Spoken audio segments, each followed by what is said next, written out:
definición. La historia clínica es la narración ordenada y detallada de los acontecimientos psicofísicos, sociales, pasados y presentes referidos a una persona que surgen de la anamnesis. ¿Qué era anamnesis? El examen físico. ¿Cuál era el orden del examen físico?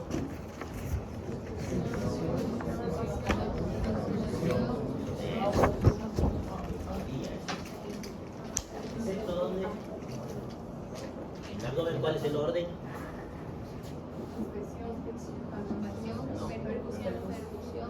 De nuevo, abdomen. Pulsación. Palpación y percepción. Estos son los últimos dos. Y de la elaboración intelectual de medicina se referiría con la evaluación intelectual.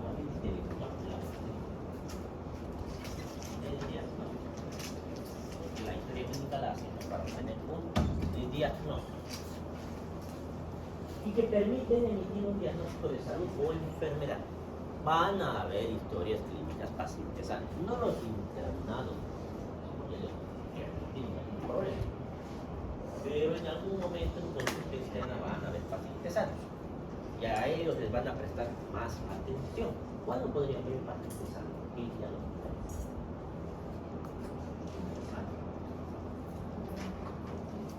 no solo la imaginación.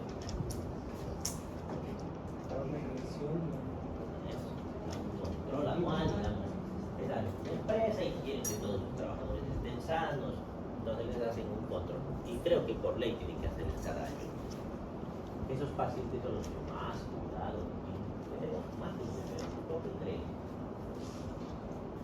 Porque si está sano, en 2 minutos de la historia clínica está todo bien. Escucho, presión, nos vemos. No podemos hacer eso. ¿Por qué? ¿Qué es lo que la mayoría hace? Un paciente enfermo viene con molestias, con quejas, que más o menos lo dirigen hacia dónde tienen que buscar lo que esté mal. Pero el paciente sano cree que está sano. No sabemos. Ni él sabe si realmente está sano. También tenemos que buscar si hay algo que no está bien. Por eso hay que prestar un poquito más de atención a ellos. Porque no hay nada que nos diga por dónde ir a buscar. Y que no es tan sencillo. Más importante es comprender que la historia clínica debe ser conceptualizada como un documento médico, científico, legal, económico y humano. Vamos a ir desglosando qué significa cada una de estas cosas. Médico, ya que refiere que las características de enfermedad de un punto de vista médico. Estamos describiendo su patología, por qué está con ese diagnóstico. Describimos los hallazgos, configuración de síndromes. ¿Qué eran los síndromes? Falta. Eso, que se quedan a la mitad y puede confundirse como enfermedad. Medidas diagnósticas, especificando los estudios complementarios que vamos a solicitar. Y terapéuticas implementadas ahí, el tratamiento que vamos. No vamos a hacer eso este año. No vamos a tomar medidas diagnósticas ni terapéuticas, eso van a ser en clínica médica, en cirugía, obstetricia, pediatría, etc. Ahora este año nos vamos a centrar en anamnesis, examen físico y algo de diagnóstico. El orden y la buena letra, en el caso de las historias clínicas manuscritas, son aportes necesarios para la comprensión de los científicos. La tendencia es a dejar de hacer historias clínicas manuscritas. Casi todo se está digitalizando, pero en algunas situaciones, en el promedio más que todo, todavía se hacen manuscritas, como venían en los hospitales de Dios. Hasta hace unos meses las hacíamos manuscritas. Y todavía algunas partes de la historia clínica las hacemos manuscritas por logística, no es tan fácil hacer digital si ya está firmado, sellado hasta cierta parte. Esto no puede. ¿Por qué? No se puede leer. Si yo les dile qué puede pasar. No solamente que sea lento, sino puede ser que tenga errores en la interpretación. Que enfermería, que es la que hace cumplir nuestras órdenes, más cosas que no deberían ser. O en la receta que le den cualquier otra cosa. Entonces tengan cuidado. Además, no solamente es eso. Cuando se hacen auditorías médicas, auditorías clínicas, se fotocopia. Pues tiene que ser un azul, por ejemplo. ¿Qué motivo es esta fotocopia? Fotocopian todo el expediente clínico y van realizando una auditoría médica. Aunque no se entiende, solamente se queda dentro de la parte de en la historia clínica lo que no se ha escrito no se ha hecho, y si no se ha hecho es omisión de atención, y eso es punible de la ley. Ojo que se entienda bien. Se entiende que la letra de los médicos no es autónica porque Omisión aquí.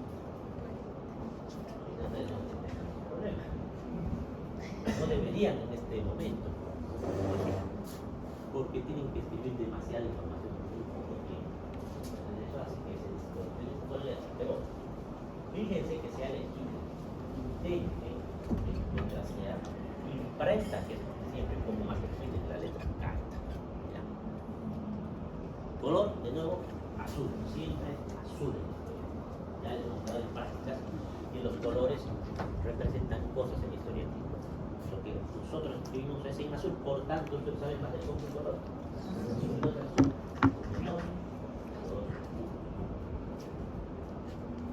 A no ser que haya sucedido algo que en medio de examen cercanos, digamos, eso sí se puede justificar. Esta es la estructura de la historia clínica, y esto suelo preguntar en los exámenes clínicos. ¿Cuál es la estructura? Primero tenemos la anamnesis, luego tenemos el examen físico, resumen diagnóstico, consideraciones diagnósticas, evolución diaria y eficiencia. ¿Qué parte? Esto se de memoria. Y cada parte se va subdividiendo. Si les pregunto cuál es la estructura de la historia clínica, me van a decir estos 6. Porque les voy a preguntar también las subdivisiones de cada uno de ellos. Y la anamnesis, ¿cómo se divide la anamnesis? Porque se subdivide la anamnesis. Que tiene primero filiación o datos personales, motivo de consulta o intercesión, enfermedad actual y sus antecedentes. Luego vienen los antecedentes personales. Los antecedentes son 4: datos personales, motivo de consulta, enfermedad actual y antecedentes personales. Y debajo de estos antecedentes vienen fisiológicos, patológicos, de medio, hábitos, antecedentes heredofamiliares y familiares. Está junto con el que son antecedentes. Ahora vamos desglosando cada uno de estos grupos. Anamnesis, ya lo dijeron, es la indagación por medio de preguntas acerca de las características de la enfermedad y de los antecedentes del paciente. Todo lo que le van a preguntar al paciente es anamnesis. Algo que suelen encontrar en las historias clínicas muy seguido es que confunden el examen físico con anamnesis. No los ves en la parte de anamnesis, solo lo que le preguntan. Si están viendo algo, no se anoten anamnesis, eso se pone en el examen. Lo mismo, en el examen físico, no pongan datos de anamnesis. Por ejemplo, en el examen físico suelen encontrar que con el diuresis positiva, ¿y cómo saben que han orinado los pacientes? Están haciendo examen físico. ¿Cómo? Eso. No han visto orinar el paciente. No, le he preguntado, le he preguntado. No es examen físico, eso ya es.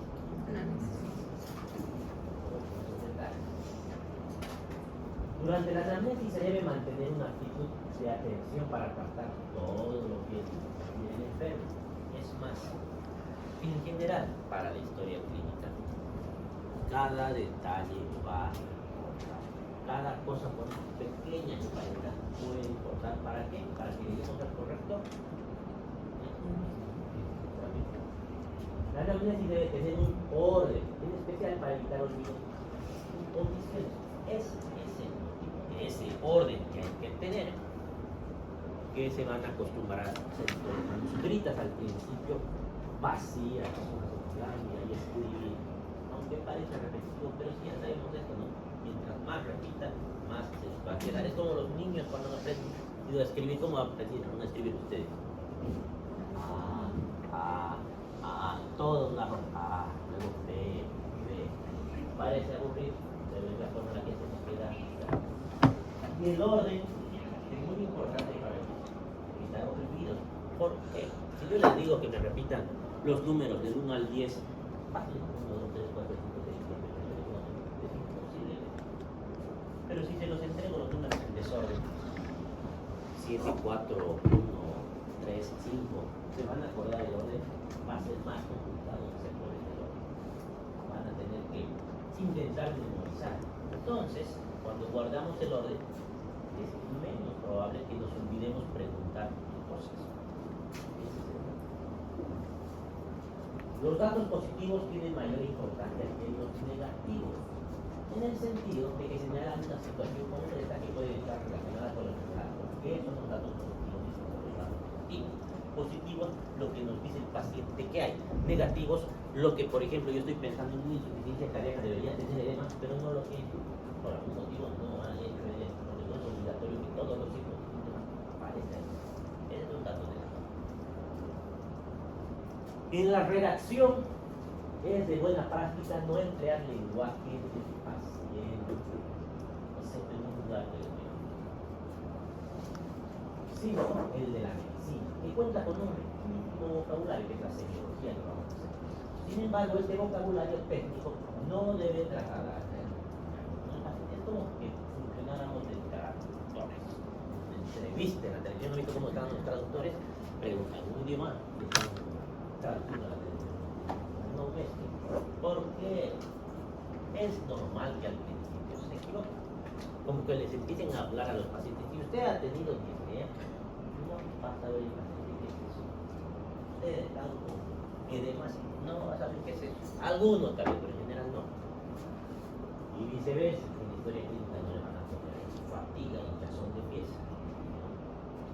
Ustedes hablan con el paciente en terminología que él pueda comprender, y luego en la historia clínica escriben siempre se necesita hablar algún término médico. No es bueno, incluso a mis colegas veo que a veces les hablan con términos médicos. Los confunden, los asustan. O los pacientes finalmente piensan que les están hablando de estas palabras para que no entiendan y se quedan a su abogado. No se quiere avisar lo que está pasando. No les explican qué es esto. Es más, cuando tenemos el cuidado de sus pacientes o sus familiares, les explico. ¿Han entendido? Sí o no. Si no han entendido, díganme, yo les explico al detalle todo lo que no me harían entender. Intentar tener una buena comunicación tanto con los pacientes como con los familiares. ¿Por qué los familiares? Porque a veces no van a poder hacer el interrogatorio al paciente. ¿En qué situación primero?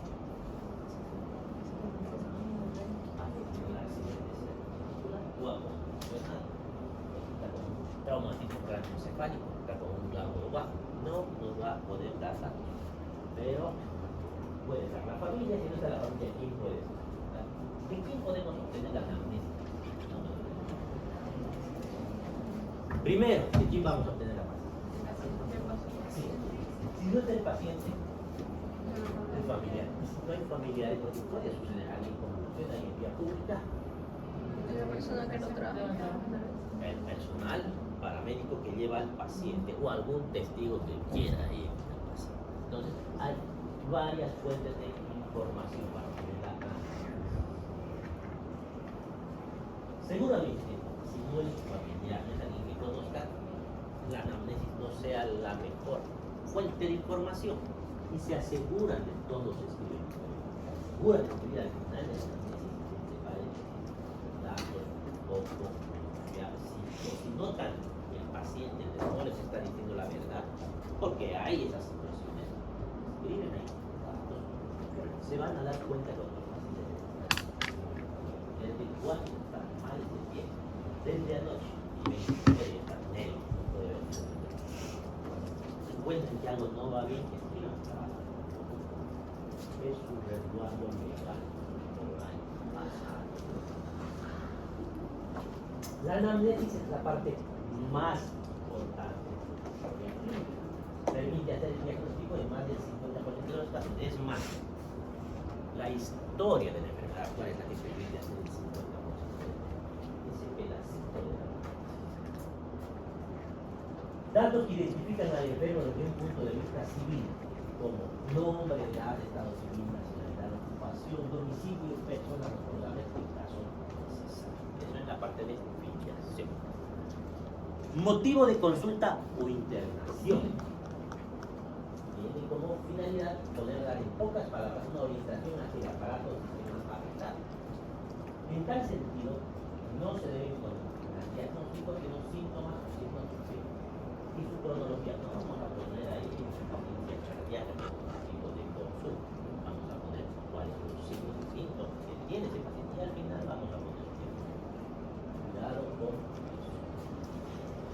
Se registra 1 a 3 signos y síntomas que son la causa de la consulta. Y aquí hay una diferencia entre las diferentes interpretaciones. Lo ideal es poner las palabras que nos dice el paciente, porque más adelante vamos a ver en la historia de la enfermedad actual que vamos a utilizar un término, terminología médica.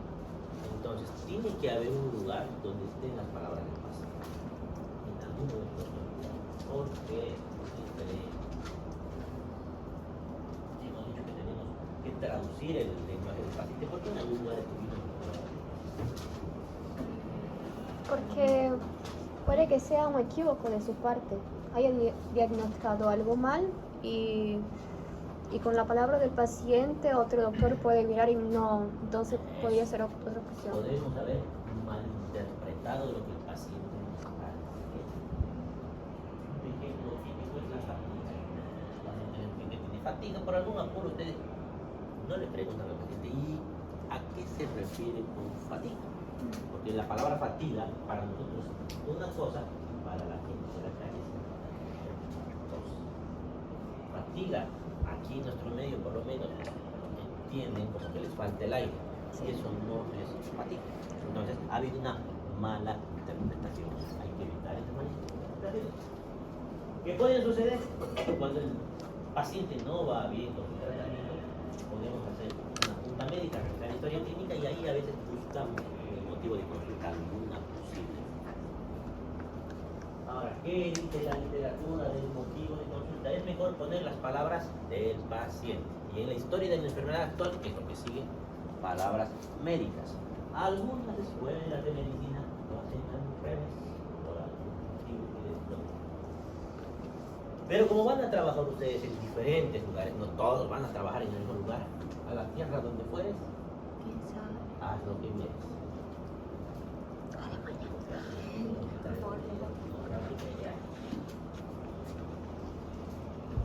¿Qué más? Se registran 1 a 3 signos y los síntomas que son las causas de la consulta. Breve, conciso, porque no vamos a describir nada, solamente es el motivo de consulta. Por ejemplo, tos, fiebre, expectoración. O dolores y enfermedad de la articulación. ¿Qué será tos, fiebre y expectoración? ¿Qué les hará pensar? Con esto ya tiene que comenzar a funcionar su razonamiento crítico. Tuberculosis. Puede ser. No es lo primero que sería, pero puede ser. Y si está pensando en tuberculosis, cuando comience su historia de la enfermedad actual, ¿qué le preguntará? ¿Hace cuánto tiempo? Y comenzará a dirigir todas sus preguntas a la tuberculosis que está pensando. Primero se le deja hablar todo libremente al paciente. Luego de que termine de hablar, empiezan a dirigir algunas preguntas que creen que pueda hacer. Pero si está pensando en algo más probable, aquí es más común, una neumonía, pues también le dirigirá las preguntas hacia la neumonía, una vez que el paciente ya termine de hablar. Y de esa manera empieza a funcionar mejor. Dolores y deformidades de las articulaciones de las manos, ¿en qué les hace pensar eso? Artritis. Entonces, comenzarán a preguntar cosas que aparecen en la artritis, a pesar de que el paciente no se las diga, porque el paciente no se las va a decir, y por eso creen que no se las va a decir. No es porque quiera ocultar en todos los casos, Lo bien importante. porque ha tenido esos problemas tantas veces que ya lo considera normal, o le sucede todo el tiempo, o piensa que no tiene relación con la enfermedad. Por ejemplo, que se le caiga el pelo, que tiene que ver con mi artritis. pero sí tiene que ver. Entonces, ahí va nuestro conocimiento de las patologías.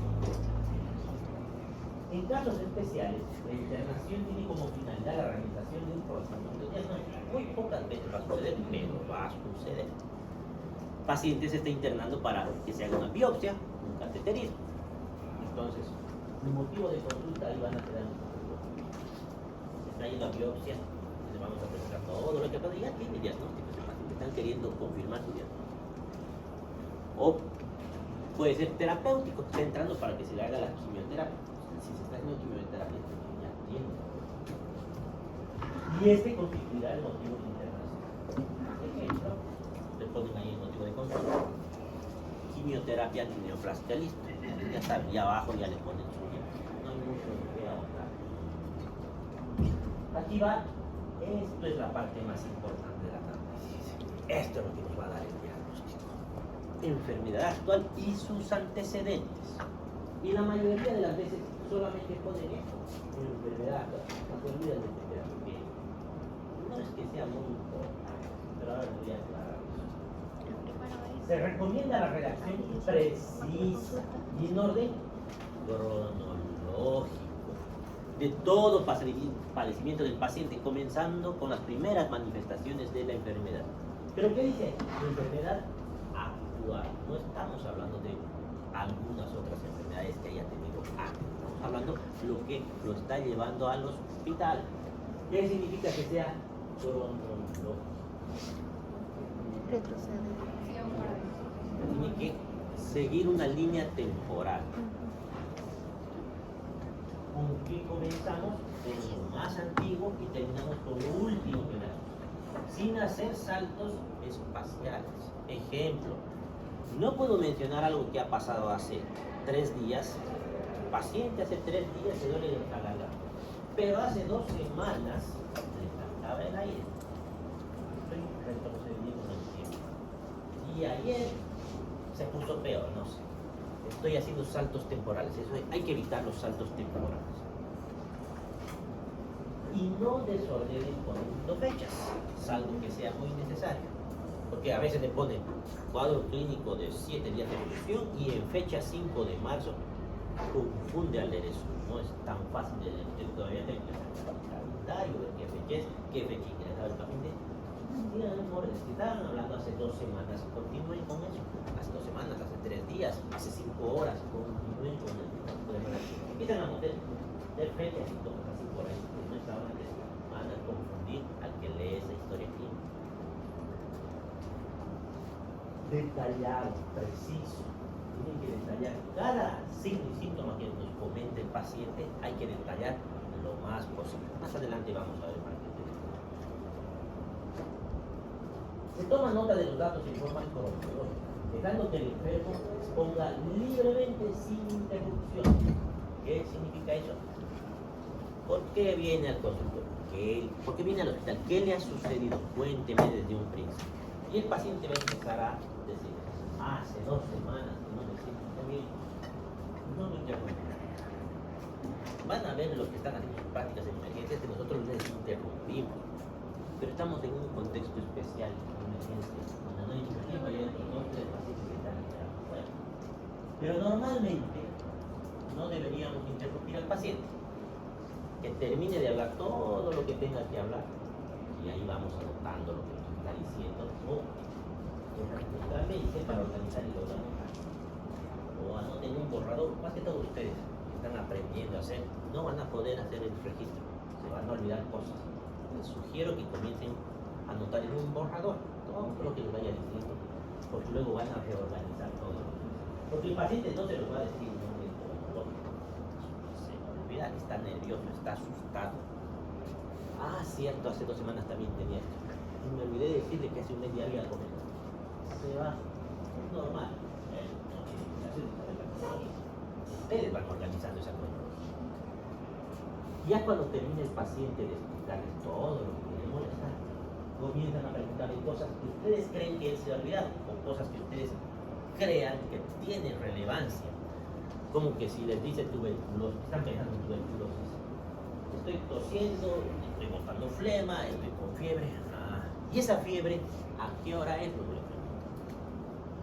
No sé, ¿estás seguro? ¿Y en las noches cómo duerme? ¿No siente que despierta con las sábanas mojadas? Están pensando ustedes que está teniendo fiebre. Y usan sus palabras, en el caso de la cardíaca, ¿cómo duerme? ¿Con cuántas almohadas duerme? Uso 2 o 3, el paciente ni se da cuenta que es importante. Uso 2 o 3 almohadas. Y ahí le preguntan, ¿y por qué las 3 almohadas? Normal, no son 3 almohadas.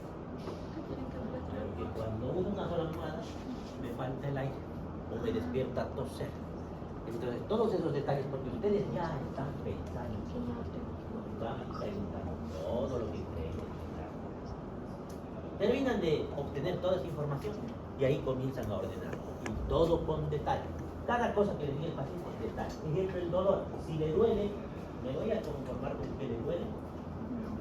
Primero tengo que saber hace cuánto tiempo le duele, dónde le duele, si el dolor se mantiene ahí o si se irradia en algún lugar, si el dolor es permanente, si el dolor viene bajo el caso del cólico, si hay algo que acompaña el dolor. Ejemplo, una colecistitis, el paciente se queja de que le duele con posterior, es de forma intermitente, después de que come algo con grasa, y ese dolor suele venir acompañado de náuseas, muchas veces con vómitos, los vómitos son biliosos, entonces todos esos detalles que tenemos que preguntar, aunque el paciente no nos diga al principio, y se van a dar cuenta que les dicen, sí, también estaba vomitando, algo que no les había dicho. Luego se realiza un interrogatorio dirigido con el fin de ordenar y completar el procedimiento. Para ordenar esta parte vital de la historia clínica, las preguntas que se formulan de manera habitual son, estas no es obligatorio, pero es lo que debería venirnos a la mente. ¿Cuándo comenzó a sentir enfermo? Lo que yo les pregunto, por ejemplo, ¿cuándo empezó? Porque a veces no nos dicen, estoy enfermo hace una semana. ¿Estás seguro que es hace una semana? Hace 2 semanas, ¿cómo se sentía? ¿No sentía ya medio cansado? Sí. Normal no está. ¿Desde cuándo ha sido la última vez que usted se sintió sano y sin ninguna molestia? Hace un mes. Se dan cuenta de que no era hace una semana, era hace un mes. Y las fechas a veces no se acuerdan, y ustedes, hay formas de recordar. Era carnaval, estábamos de Navidad, estas cosas podemos hacer recordar. Ante todos los antecedentes. ¿Cómo comenzó la enfermedad? ¿Con qué síntomas se presentó? ¿Cómo evolucionaron estos síntomas? ¿Es la primera vez que aparecen estos síntomas? ¿Tuvo algo parecido antes? ¿A qué atribuye la enfermedad? Probablemente no sea lo que él piensa, pero no está por demás. Muchas veces lo que el paciente cree es lo que termina siendo. ¿Qué precedió a la enfermedad? ¿Realizó alguna consulta médica? Muchas veces ustedes están evaluando pacientes y ya han visto 2 o 3 médicos que ya les han pedido el laboratorio, como no estaban conformes, han buscado otro médico. Y para no caer en el mismo error que haya cometido el otro médico, porque muchas veces no es que se equivocó, sino que los síntomas en ese momento no eran tan claros. Entonces preguntamos, ya le hablamos de diagnóstico, se lo preguntamos, ya le han pedido estudios suplementarios y le decimos, muéstrenos sus estudios si es que los tienen, para no repetir y hacer lo mismo que habían hecho antes, que no funciona. ¿Qué exámenes complementarios efectuaron? ¿Qué diagnóstico le realizaron? ¿Qué tratamiento recibió? ¿Qué repercusión general ha provocado la enfermedad sobre la calidad de vida de ese paciente? Es importante que cuente con todos los documentos que testimonian las medidas diagnósticas y terapéuticas implementadas con anterioridad, o sea, todas sus recetas y todos sus estudios complementarios, que estamos hablando de laboratorios, radiografías, tomografías. Y no repetir innecesariamente procedimientos costosos o de escaso valor para el diagnóstico. Por ejemplo, voy a pedir una tomografía de cráneo paciente con diarrea, no tiene sentido, pero lo hacen de vez en cuando. Si el paciente tiene antecedentes personales claramente relacionados con la enfermedad actual, esto se debe considerar como una historia pasada, o sea, cosas que era historia de la enfermedad actual. Y sus antecedentes, que casi no usamos esa parte de y sus antecedentes, porque debajo hay algo que dice antecedentes, y se recuerda que se dividía en varios tipos de antecedentes. Por eso a veces no le prestamos, no siempre es importante. Por ejemplo, para un resfriado, ¿será importante sus antecedentes? Probablemente no. Pero, como dice aquí, si el antecedente está claramente relacionado a la enfermedad por la que viene, es importante mencionar al principio. Por ejemplo, paciente con antecedentes de hipertensión arterial, diabetes y dislipidemia acude con cuadro clínico de 2 días de evolución con dolor precordial opresivo de gran intensidad que irradia el brazo izquierdo por el borde cubital. Yo estoy pensando en un infarto de miocardio. ¿Tienes infarto de miocardio? Es muy importante que pase aquí. El hipertenso pues tenía diabetes y dislipidemia. ¿Por qué la diabetes y dislipidemia tendrán que ver con los infartos? ¿Qué es un infarto de miocardio? ¿Sabes?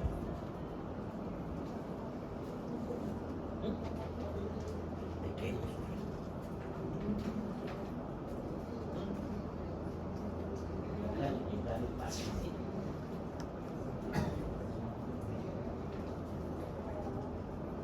Es el que hace la contracción.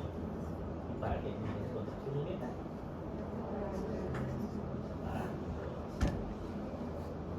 ¿Y qué le va a pasar si se infarta, si se muere ese tejido?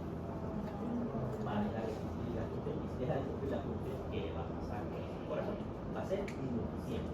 Probablemente entre en insuficiencia cardíaca. Si no se muere, porque un infarto de miocardio es la primera causa de muerte. Si no ha sido tan grande la parte del tejido afectado, probablemente no muera, pero queda con una lesión. Depende del tamaño del tejido. ¿Por qué se infarta? ¿Qué es un infarto de cualquier cosa en general? ¿Qué significa infarto? Bueno, en general un infarto necesita una arteria. En el caso de miocardio, arteria coronaria. Pero cualquier tejido se puede infartar.